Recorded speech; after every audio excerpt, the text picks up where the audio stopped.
Let me tell you about a voice. Not this voice, but the one inside. The one that whispers. It tells me what's right and what's not, when to leave and where to go. It's not Shakespeare. It does not speak in memorable lines. My inner voice always gives it to me straight. Tells me who my real friends are, when to say yes, when to say no, whether the person sitting next to me is the one I'll be spending the rest of my life with or not. Sometimes that voice is crystal clear. Go, stay, right, wrong. Sometimes it merely whispers. You have to start with action. It needs to be, okay, what would have had to have happened in a week's time for me to look back on that week and find pride in myself? Maybe stop breaking promises to yourself. When you say, I'm going to wake up tomorrow at 7 a.m., and when the option comes to hit the snooze button, don't do it. There's one win that you've got for the day. That's action. Everybody knows you got to pay a price for winning, but most people aren't willing to pay it.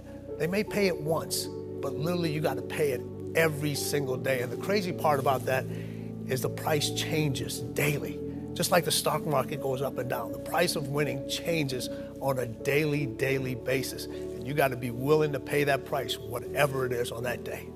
If you frame a personal challenge as an opportunity to overcome and improve yourself, these things that seem so horrible are actually very positive components of your existence, and they're gonna make you better. I want to show people that there is a way out, that there is a way to do more, to get more, to obtain more. But I personally don't want to lose all that I've been able to get. So I need to make sure that I do everything to keep it. So I can't be content. So there is an understanding, but I refuse to click on the switch of, Life is a box of surprises, and it's hard, you know.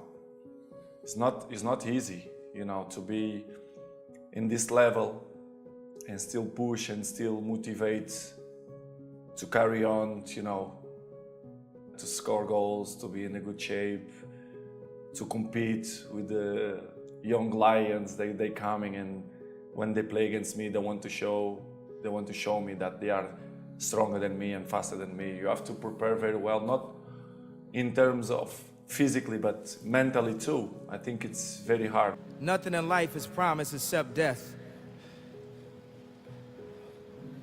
If you had the opportunity to play this game of life, you need to appreciate every moment. A lot of people don't appreciate their moment until it's past. You need to put yourself in uncomfortable situations and uncomfortable scenarios, okay? If you do easy things, you will have a hard life. If you do hard things, you will have an easy life. Let me say it again. If you do easy things, you will have a hard life. If you do hard things, you will have an easy life. As a man, you have to understand that we as men, we do better in environments where we are uncomfortable, okay? You put pressure on a rock, it turns into a diamond. Men do better in environments where we are uncomfortable, okay? What I'm saying is, the more you stay uncomfortable as a man, the more success you will have. You know, you got to take ownership of what's going on in your life. When you're not where you want to be, and you say it's because the boss doesn't like you, or it's because the girl treated you this way, or the guy did this, like all those things, you got to take ownership of them. Yeah. And if you're blaming all these other external things, you're not going to make any changes, and that's going to be a problem. I think what you were bringing up with Joey is a real good point, that a lot of people say, oh, I just want to sort of, they're kind of dabbling in the idea of improving themselves. And the real way to do it is you got to write down what the fuck you want and then go after it. Because otherwise you live in sort of a wishy-washy world. You know, if you decide, I'm going to get down to bang, I'm going to do this, I'm going to run a marathon in less than 5 hours, I'm going to, you know, whatever the fuck it is, you got to write that shit down and go for it. You need a massive action plan. You got to get yourself in action, not wait till everything's perfect. And if you try something and it doesn't work, try something else. If that doesn't work, try something else. Most people try it didn't work, and they give up. It's like I said to people, how long would you give your average child to learn how to walk? before you cut them off and said, dude, you're just not a walker. The path of the exceptional person is one of an exception, which means that you are not with other people. And rather than fighting that or bemoaning it, see it as an indicator that you're on the right path. Because if everyone else were cheering you on, then it means you're not in the right place, because it means you're just like everyone else, and that's not where you want to be. Your best work has to come when you're least motivated. Where does that come from? It comes from basically, I had to stop thinking normal. I had to stop thinking normal. I can no longer be a common man walking around doing common things. Pain is temporary. It may last for a minute, or an hour, or a day, or even a year. But eventually, it will subside, and something else will take its place. If I quit, however, it will last forever.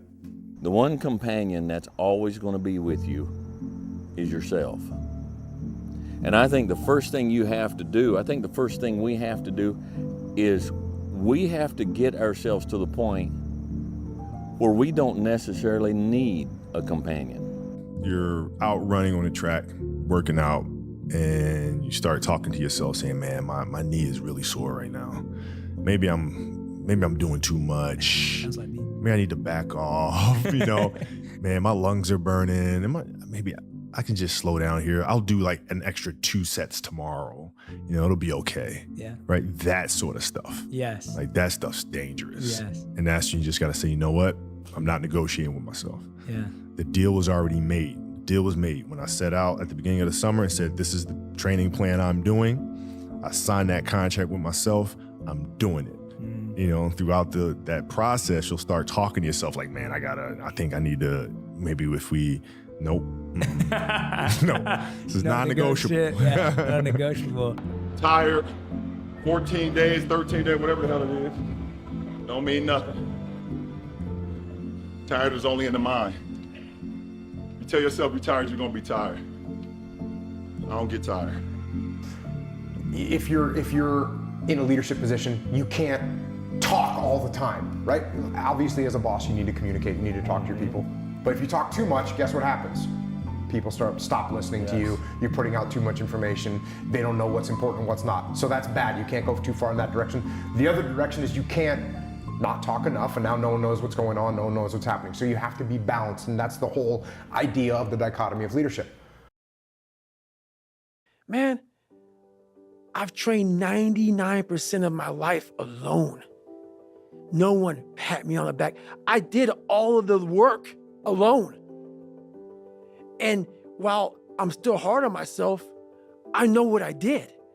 So whenever times get bad for me, people, all this, who's gonna carry the boats and love? That's real. I hate that people know me for that guy, because that guy is not every fucking day. Like when they see me, they want that energy. That's not me every day.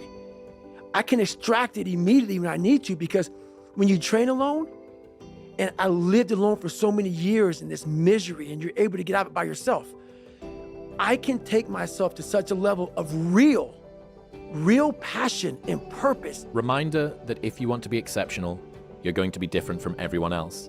That's what makes you exceptional. You can't fit in and also be exceptional. Both have discomfort. When you fit in, you have internal conflict because you're not being 100% you. When you're exceptional, you have external conflict because everyone sees you as different. Pick one. When your friends start to say, you've changed, remember it's because they don't know how to say, you've grown.